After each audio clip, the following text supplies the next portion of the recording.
Hello friends. संतुष्टता ये एक ऐसा शब्द है जो आज के इस युग में प्राप्त कर पाना बहुत ही मुश्किल है। शायद ही कोई व्यक्ति आपको ऐसा मिलेगा जो आपको संतुष्ट या कंटेंट मिले। कंटेंटमेंट आज के जीवन में एक असंभव सा शब्द हो गया है, क्योंकि इस कलयुग के समय में हर व्यक्ति भौतिक चीज़ों के पीछे, स्थूल चीज़ों के पीछे, झूठी खुशी के पीछे, और जो भी इन आँखों से दिखता है, जो भी आराम के साधन हैं, धन है, लोभ है, पद है, प्रतिष्ठा है, इन सब के पीछे अंधी दौड़ में लगा है। जो है उससे संतुष्ट नहीं है और पाने की चाहत में मनुष्य भागता ही जा रहा है, दौड़ता ही जा रहा है। संतुष्टता लेकिन जीवन में आएगी कैसे? ये बड़ा ही इम्पोर्टेंट क्वेश्चन है। How to be content. दोस्तों, अगर आप कंटेंटमेंट चाहते हैं जीवन में, तो जितनी भी अंधी दौड़ लगाते रहिए इन चीज़ों के पीछे, आप कभी भी संतुष्ट नहीं होंगे। आज 1 करोड़ है, तब आपको 2 करोड़ चाहिए, 5 करोड़ चाहिए, 10 करोड़ चाहिए। आपके पास 1000 रुपये हैं, आपको 10,000 चाहिए। और पाने की जो इच्छा है हमारी, वो ऐसी अंधी दौड़ में हम फंस चुके हैं कि संतुष्टता हमारे जीवन से गायब हो गई है। इसीलिए हर व्यक्ति आज तनाव में, टेंशन में, डिप्रेशन में, फोबिया में जो है वो खो ना जाए, फियर में जी रहा है। क्यों? क्योंकि हमारे पास जो है वो कभी परमानेंट तो रहने वाला है नहीं, उसे एक ना एक दिन तो खत्म होना ही है, वो जीवन से निकल जाना है। इसलिए वो डर हमें सताता रहता है और हम कभी भी कंटेंट नहीं रह पाते। कंटेंटमेंट अगर आपको जीवन में लाना है, संतुष्टता को अगर जीवन में लाना है, तो आपको मित्रों इच्छा मात्रम अविद्या बनना पड़ेगा। ये गीता का शब्द है, ये श्लोक गीता का है, इच्छा मात्रम अविद्या। यानी आपकी इच्छा आपके जीवन में अविद्या बन जाए। जब तक इच्छाएं और पाने की रहेंगी, तब तक आप संतुष्ट नहीं रह सकते, और बिना संतुष्टता के आपको कभी भी सुख, शांति और आनंद की प्राप्ति नहीं हो सकती। और ये इच्छा मात्रम अविद्या की अवस्था कब आएगी? ये तब आएगी जब हम अपने मन को पॉजिटिव थॉट्स की तरफ मोड़ेंगे, अध्यात्म की तरफ मोड़ेंगे, अपने मन को अच्छा भोजन देंगे, और फिर हमारा मन जब पॉजिटिव थॉट्स की तरफ जाने लगेगा, अध्यात्म में हमारी रुचि बढ़ेगी, और जो मिला है उसी में खुश रहने की, उसी में तसल्ली करने की, और मन में ये भाव रहे कि मैं जितने का अधिकारी था वो परमात्मा मुझे उतना दे रहा है। अगर मैं और चाहता हूँ तो ये मेरी मृग तृष्णा है, भागते रहिए, और मिलने वाला नहीं है। मेरी डेस्टिनी में, मेरे भाग्य में जितना लिखा है उतना परमात्मा मुझे दे रहा है। मैं जितने के लायक हूँ उतना परमात्मा दे रहा है मुझे। हम सदा दूसरों को देखते हैं कि वो इतना आगे निकल गया है, मैं पीछे क्यों रह गया। लेकिन मित्रों, वो उसके कर्मों का भाग्य है, उसके कर्मों का हिसाब किताब है। अपने पूर्व जन्म के किए हुए कर्मों का फल वो भोग रहा है, और उसको वो सुख प्राप्त कर रहा है। अगर मेरे जीवन में कम सुख है, कम धन है, कम साधन है, मान शान और प्रतिष्ठा थोड़ी कम है, तो ये मेरे पूर्व जन्म के किए हुए कर्मों के आधार पे है।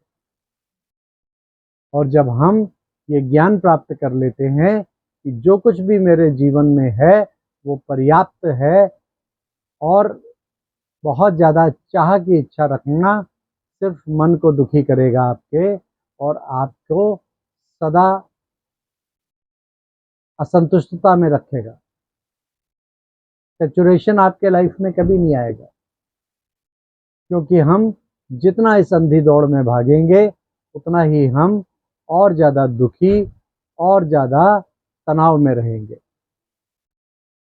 दूसरों को देखने की आदत, दूसरा इतना सुखी क्यों है, एक ये चिंता आजकल के व्यक्तियों को बहुत परेशान करती है। मेरा पड़ोसी मेरे से ज़्यादा सुखी क्यों, मेरा मित्र मेरे से आगे क्यों निकल गया। ये तनाव, ये टेंशन हमें हमारी रातों की नींद भी छीन लेता है। एक तो हम कुछ टेंशन करने से और प्राप्ति कर नहीं पाते हैं, और जो कुछ हमारे पास है वो भी हमें सिर्फ दुख ही देता है कि मेरे पास इतना कम क्यों है। तो दोस्तों, ये खुशी और आनंद ये अंदर की भीतर की अवस्था है, हम इसे बाहर ढूंढते हैं। ये ना तो मुझे अच्छी कार में मिलने वाला है, ना अच्छे मकान में मिलने वाला है, ना करोड़ों रुपए के धन से ये मुझे मिलने वाला है, और ना अच्छे संबंध उनसे मिलने वाला है। क्योंकि देह के जितने भी संबंध हैं, चाहे वो मेरे नज़दीकी संबंध हों या मित्र हों, कोई भी आपको परमानेंट खुशी नहीं दे सकता। जब भी ये संबंध टूटेगा तो आपको दुख देगा। तो संबंध भी जो देह के संबंध हैं, ये संबंध कभी भी आपको खुशी नहीं दे सकते, कभी आपको संतुष्ट नहीं कर सकते, क्योंकि संबंधों में भी हम और पाने की चाह रखते हैं। तो संबंध भी हमें असंतुष्ट करते हैं। तो हमें क्या सीखना है? हमें सीखना है कि हम उस परम पिता परमात्मा से सर्व संबंध बनाएं। वही मेरा, गाते भी है ना भक्ति मार्ग में, तू ही मेरा पिता, तू ही मेरा बाता, तू ही मेरा बंधु, तू ही मेरा भ्राता। सर्व संबंध, माँ भी, बाप भी, साजन भी, सजनी भी, पति भी, पत्नी भी, भाई भी, बहन भी, सर्व संबंधों में मेरा साथी है। और जो संबंध आप उससे स्थापित कर लेंगे वो हर संबंध में आपको सुख देगा, और ये सुख अमिट है, अविनाशी है। ये सुख कभी भी मिटने वाला नहीं है, लेकिन हमें संपूर्ण समर्पण करके, समर्पण भाव के साथ उससे ये संबंध स्थापित करना पड़ेगा। और जब हम ये संबंध स्थापित कर लेते हैं तो फिर देह के किसी भी संबंध की हमें आवश्यकता नहीं रहती, हम उस पर डिपेंडेंट नहीं रहते। ठीक है, इस लाइफ ड्रामा में हमें कुछ पार्ट मिला है। हमें पति का पार्ट भी मिला है, पत्नी का पार्ट भी मिला है, पिता का पार्ट भी मिला है, बेटा या बेटी का पार्ट भी मिला है, भाई और बहन का पार्ट भी मिला है, एक डॉक्टर का पार्ट मिला है, एक बिजनेसमैन का पार्ट मिला है, एक प्रोफेशनल का पार्ट मिला है। ये सारे पार्ट हमें पूरी ईमानदारी से निभाने हैं। लेकिन परमात्मा इस पार्ट में कैसे जिया जाए, इस पार्ट को अपने कैसे प्ले किया जाए, उसका सत्य तरीका बताते हैं। How to live life, what is the art of living. Art of living ये है कि सब संबंधों में रहते हुए भी उन सब संबंधों से उपराम रहना, उनमें फंसना नहीं है। क्योंकि जब हम संबंधों में फंसते हैं तो वो संबंध हमें दुख देते हैं। उन सबसे उपराम रहना, साक्षी भाव से जीना। जब हम साक्षी भाव से किसी भी देह के संबंधों को देखते हैं तो फिर हम उसमें फंसते नहीं हैं, और फिर हम कोई भी डिसीज़न अच्छी तरीके से ले पाते हैं। डिटैच होकर हम उन संबंधों को और बेहतर तरीके से निभा सकते हैं। और फिर हमें उन संबंधों से प्राप्ति हो तो हम ज़्यादा खुश नहीं होते, अगर प्राप्ति नहीं भी हो तो ज़्यादा दुखी नहीं होते। हम हर परिस्थिति में संतुष्ट रहते हैं। ये दोस्तों जीवन जीने की कला है। This is the art of living. हमें इसको सीखना होगा। अगर नहीं सीखेंगे तो फिर हम सदा दुखी रहने वाले हैं। दुख हमारे जीवन का हिस्सा बन गया है। तनाव हमारे जीवन का हिस्सा बन गया है। खोने की का डर हमें फोबिया और फियर इनमें धकेलता जा रहा है। खोने का डर, चाहे वो संबंध खोने का डर हो, चाहे वो वस्तुएं खोने का डर हो, जितनी भी भौतिक चीजें उनको खोने का डर हो, धन संपदा सब खोने का डर हो, ये हमारे जीवन का एक हिस्सा हो गया है। जो है नहीं उसको हम पाना चाहते हैं और उसकी अंधी दौड़ में लगे हैं, और जो है उसको हम सहेज कर रख नहीं पाते हैं, क्योंकि हमें हर समय उसे खोने का डर है, कहीं ये भी ना चला जाए, और उसको लेके हम सदा तनाव करते हैं। तो दोस्तों आइए उस परमात्मा बाप को अपना साथी बनाएं, उससे सर्व संबंध बनाएं और उन सर्व संबंधों के रस को महसूस करें।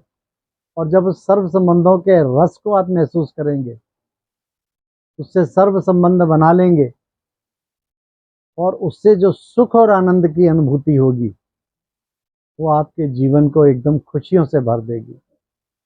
जो मिला है उसमें संतुष्ट रहने की आपकी प्रैक्टिस हो जाएगी। तो आइए राजयोग की विद्या के द्वारा हम अपने जीवन को इसी तरीके से संतुष्ट करने का प्रयत्न करें। एक कदम हिम्मत का आगे बढ़ाएंगे तो सारी प्रकृति, सारी कायनात आपके साथ आपकी मदद के लिए तैयार हो जाएगी। अच्छा, ओम शांति।